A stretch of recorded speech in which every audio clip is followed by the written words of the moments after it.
Welcome to the next episode of Isn't That Rich podcast. My name is Jared Gravatt. And I'm Ashley McVicker. And Jared, I am so excited to be podcasting with you today. We've never done a podcast together. We haven't. We're always with Jill, and we love Jill, and we miss Jill. And we're going to laugh a lot today. I'm a little nervous about it. Yeah. When we get together, you never know what's going to happen. You never know what's going to happen. And we are talking about fraud today, and we have got some really funny, crazy stories to tell. And Jared, I know you've been wanting to talk about some fraud stories. So let's jump right in. So fraud is something that we take very seriously at the bank.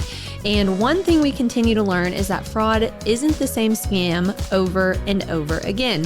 As technology evolves, fraudsters take advantage of ways to trick people into giving them sensitive information that they can either sell or use for their own evil purposes, like stealing your money. Fraudsters are very smart and are unfortunately better at using technology for bad rather than good. We talk a lot about the specific fraud that we see every day at the bank, but we think it's important to touch on other scam activities that are happening right in front of our eyes and could be happening to you this very moment. This very moment in your emails. Yes. And other things. So we actually received training from a company called KnowBe4 at the bank, and they teach us so much about fraudulent activity, scams to watch for, and they send us a scam of the week email, and we always look forward to it at the office. Like we're like, what's the scam of the week? So we're excited to kind of share some of those stories that they've put out there, and this is all research based, and it's just crazy how smart these fraudsters are, but we're going to be smarter, aren't we? We are. We got to stay proactive because truthfully, like, I'm so gullible. You are? Yes. Yeah, I am too, but we're going to be better. So let's jump in. Jared, I know you wanted to tell us a little fraud story about the IRS, right? Yeah, I know. Like, okay, so people can so gullible, and by people, I mean myself, and so you get this okay, call. fraudsters, if you're listening, apparently go after Jared Gravatt. You get this call. Please don't. He's like I'm constantly getting like, you mean you get your new debit card? Get your new debit card. I'm like, well, again? This is my third one this week. Seriously. But I'm trying to be better. And this KnowBe4 is super helpful. And to just, hear these stories of what's happening helps you think a little more critically. So, yes. But I don't know if anybody has ever had this scenario before, but you get a phone call and this is the IRS, and so I'm just going to do a little, ring, ring, ring. Okay. Hi, this is the IRS. Is Jared there? And I'm like, this is him. Well, we have proof that, you didn't pay all of your taxes and the government's not happy with you and you need to pay this right away or you could go to jail. Using fear. So which I'm is like, one of their main tactics. Gosh, well, I thought I paid all of my taxes. And they're like, well, maybe you did, but something's not right. Something's not right. Let's dig in. Let me get your information. So, I'm just going to ask you a few different questions as we get started. What is your mother's maiden name? Okay. And they're making you think that you have to prove to them who you are. Right. And then they're like, okay, what's your address, your favorite pet's first name? And you're like, okay. And then they're like, all right, now give us your full social. And you're like, okay, why the full social? And they're like, thought you had it. You're the IRS. This is the IRS. You're going to go to jail if you don't give us this information. Like, stop. Like, why are you questioning us? So then you give them all the information and then they're like, okay, so now looks like this is Jared Gravatt that we're talking to. Oh, like, yeah. You're like, you called me. And here you are thinking that they're like, asking these questions to protect you, but actually they're asking probing questions to take advantage. Yes. So that happened to you? So I started going through these questions and then I was like, I'm not going to give that information out. And so you start to ask questions and then you're kind of like, so I actually got out of it. Thank God. But you those hear are stories happening. The every IRS day, stories are happening. Yes. Like my family, bless their heart. I love them. But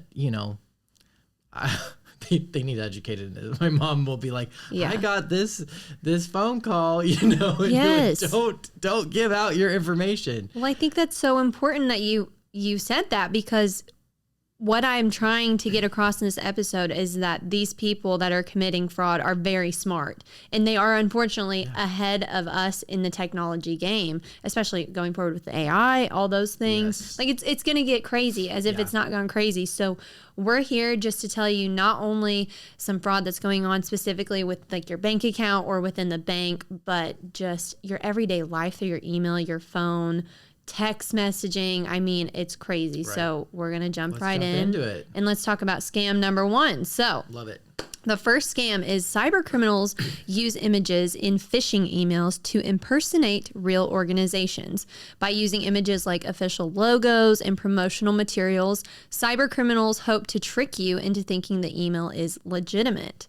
So what's the recent scam? So this recent scam, this cyber criminal was spoofing Delta Airlines, and they're trying to steal sensitive information from people. So the body of the email looked like this. It consists of one large email. The image include Delta's logo, a photograph of one of their planes, and an image of a gift card. We love gift cards, right? Yes. And so the email has a message promising a gift card if you act fast and click the image. After clicking the image, you'll be redirected to a malicious website with a login page. If you enter in your login credentials, cyber criminals will have access to your sensitive information. Have you ever signed up to win, enter to win before? Probably. I have. And they're probably selling my stuff on the dark. They're definitely selling your stuff on the dark web right now, Jared. But that's crazy. So we trust logos. And Jared, I mean, we work in marketing, so we know we can go right click and download something off the internet in 2 seconds. Right. And put it into Canva and we could make anything we wanted to. So it's crazy that people can make things so legitimate. Well, in AI right now, you just said Delta Airlines, like the AI within a second can create this graphic, Right.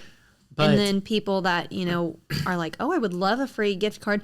And the thing with like an airline is there are promotional deals all the time. Right. So someone might be susceptible to clicking on that. So it's not like a far-fetched thing that you might see a credible business doing. Right. But the issue is, are you looking at the right things when you're going forward? Because I think you get that excitement because they're trying to prey on the excitement and the urgency. It's always emotion. There's always this urgency, like with the tax, like you got to pay this right away or you're going to go to jail. Right. And it's the always police like are fear gonna, and love and excitement, these emotions that really like do something for right. us.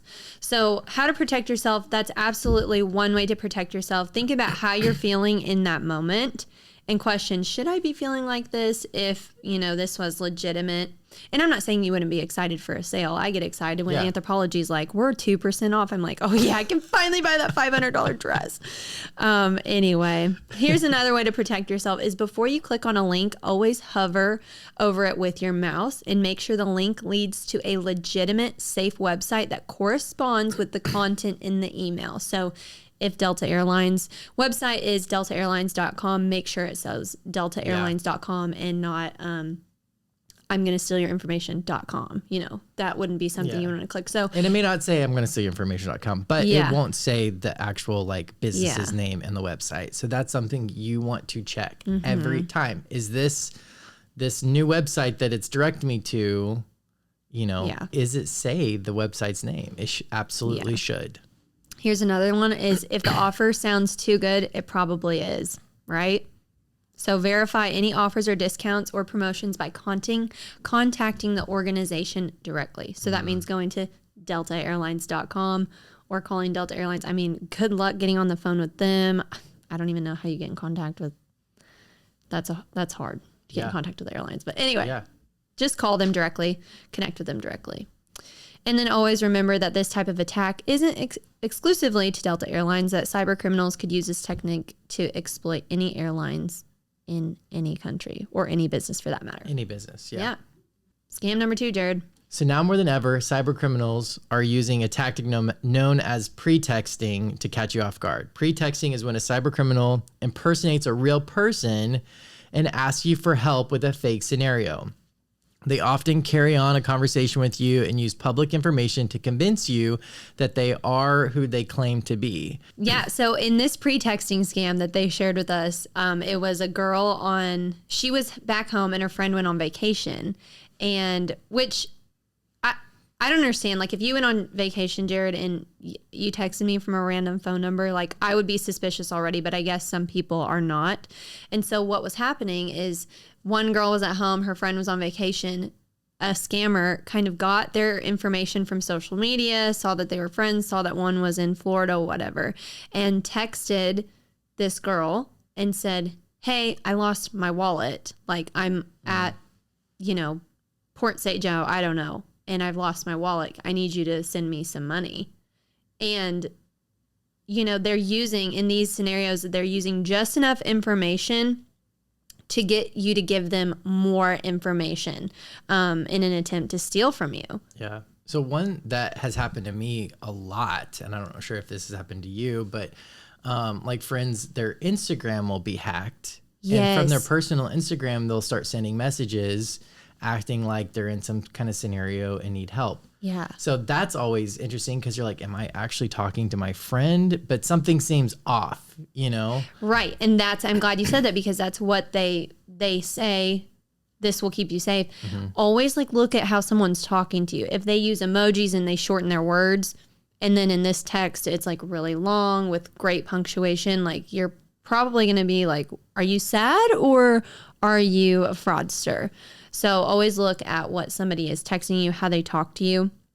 And then also look at context, timing, grammar, and other details of the conversation.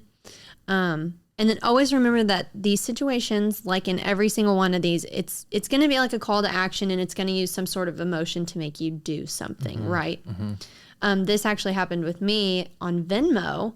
And it's funny because the girl that sent me the Venmo request, she was my friend, but we weren't close enough that she would ever ask me for money. And we lived in different states. And I got a Venmo request that was like, hurry, phone's about to die, at the car dealer, or not at the car dealer. She was at the tire place, and she was like, have to get my tires. I need $600. I'll pay you back when I plug my phone back in. And obviously I knew that was a scam, but mm-hmm. The Venmo thing was happening to a lot of people for a while. Wow. And it probably still is, but mm-hmm. that's crazy. Yeah. And it can be hard because if it's maybe a friend that you don't talk to or have a deep relationship with, you're kind of like, why are you reaching out to me? Yeah. Is this real? And that's what you said right there. That's a great thing to know. Always confirm that the person you're speaking with is actually who they are. Yeah. And that means if you need to contact them a different way or by meeting them face to face, always do that. One of the things that I've just personally done in the past is so let's say it is a friend mm-hmm. and there's, we've hung out or done something. I will ask some kind of question to see if that person knows, mm-hmm. How's your brother Mike? Maybe they don't have a brother Mike. Yeah. Oh, you Jared. know what I'm saying? And then just to see because all the fraudsters have had practice with you, so now you practice on people. Right. And watch it really be them, and they're like, I don't have a brother Mike. What are you talking about? But it is. Be suspicious. Be sus. Be sus. Seriously. Sus. And hashtag be sus. And because if you have questions, ask them those kind of questions, because you want to know. You don't want to jump into anything like that. Right. Even to give your own person, because that person got hacked for a reason. Mm-hmm. And other people are getting hacked for a reason, and you don't want to get hacked. Yeah. Absolutely. All right, moving into scam number 3. I think this one's crazy, and I literally don't even understand why this can happen, and I did not know this, but anybody can put an app on the App Store. Did you know that? I did not know that. So it's not just these big companies that can make apps and then put them on Google Play or Apple App Store. Literally anybody can put an app on there. So recently, malware researchers discovered a Trojan app on the Google Play Store. Trojans are apps or software that appear legitimate but are actually malicious. Thousands of users downloaded this app before knowing it was malicious. So it's important to learn how to spot a malicious app. And what happened was, when they downloaded this app, this malicious app screen recorded their phone, And so it was like stealing their information. So like if they were typing in passwords or whatever, it literally screen recorded their phone. That's how, I don't even know how people know how to build this stuff. Like it's crazy. And I always say, if these people would just take this information and use it for good, I mean, who knows where we could be. But that's wild. You just think you're innocently downloading an app. Like I wouldn't think anything of it. And I wonder what type of app it was, but maybe it was a game or something that looked interesting to people. And you think that apps are probably going through all these screening processes. Yeah, and we're always accepting, like, yes, trusting. I'm giving you access to this. But no. So always like read the fine print and make sure that it is a legitimate app. Only download apps from trusted publishers. Anyone can publish an app on official app stores, even cyber criminals. Always enable security settings on your device, such as Google Play Protect, which scans for malicious apps. What would you do if it scanned it and it was like, this is a malicious app? Would you freak out? Yeah. I would cancel my credit cards and like go into hiding probably. Yeah, you probably should, Jared. Where's Ash? I probably should. She downloaded an app. And then always remember that this type of attack isn't exclusive to the Google Play Store. Cyber criminals could use this technique to put malicious apps on any platform, including the Apple App Store. Yeah. So we're moving on to scam number 4. So recently, cyber criminals have been taking advantage of the well-known PayPal. Yeah. It's that popular international online payment platform. Cyber criminals are spoofing PayPal in order to steal personal information. Yeah. Did it happen to you? I didn't like fall victim to this, but I've had, people the email where it's like, this is PayPal, we need your information. Using the logo again, kind of like the Delta Airlines thing. Yeah. It looks very real. So in this scam, cyber criminals send you a phishing email saying that one of your PayPal payments didn't process and that you need to act fast, which is one of those keywords. You don't want to act fast. This email contained a phone number allegedly from PayPal prompting you to call. This phone call appears legitimate, but it actually is from cyber criminals spoofing PayPal. If you call this number, cyber criminals can trick you into giving away your personal or financial information. And I know that this kind of happened to Jill in a different way. She uses PayPal and someone like hacked her PayPal and it acted like she had not paid a bill or something kind of like this. And she was like, it looked so real. And she uses PayPal a lot. Yeah. And so and she didn't fall victim to it because she knows, because we're super trained at the bank not to fall victim to things like this. But she was like, that's so good and so smart. But it really looks so real. People seriously will fall for this. Yeah. And that's crazy.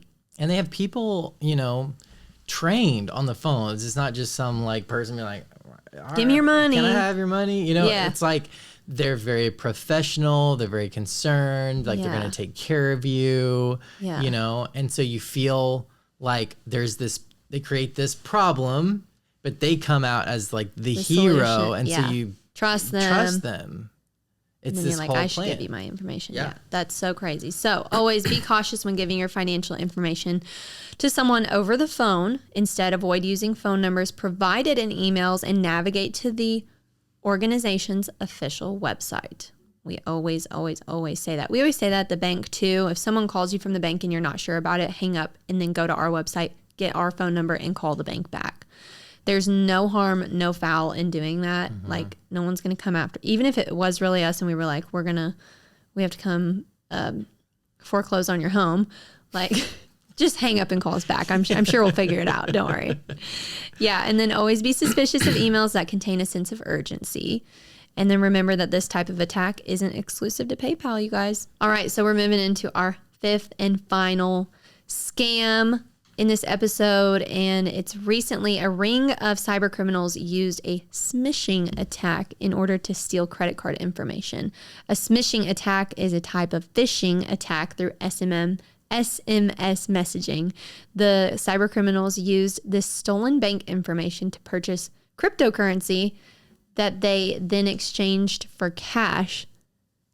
I don't even understand that, but that's what's just so crazy about cyber criminals. So in this scam, cyber criminals use SMS messaging pretending to be a bank.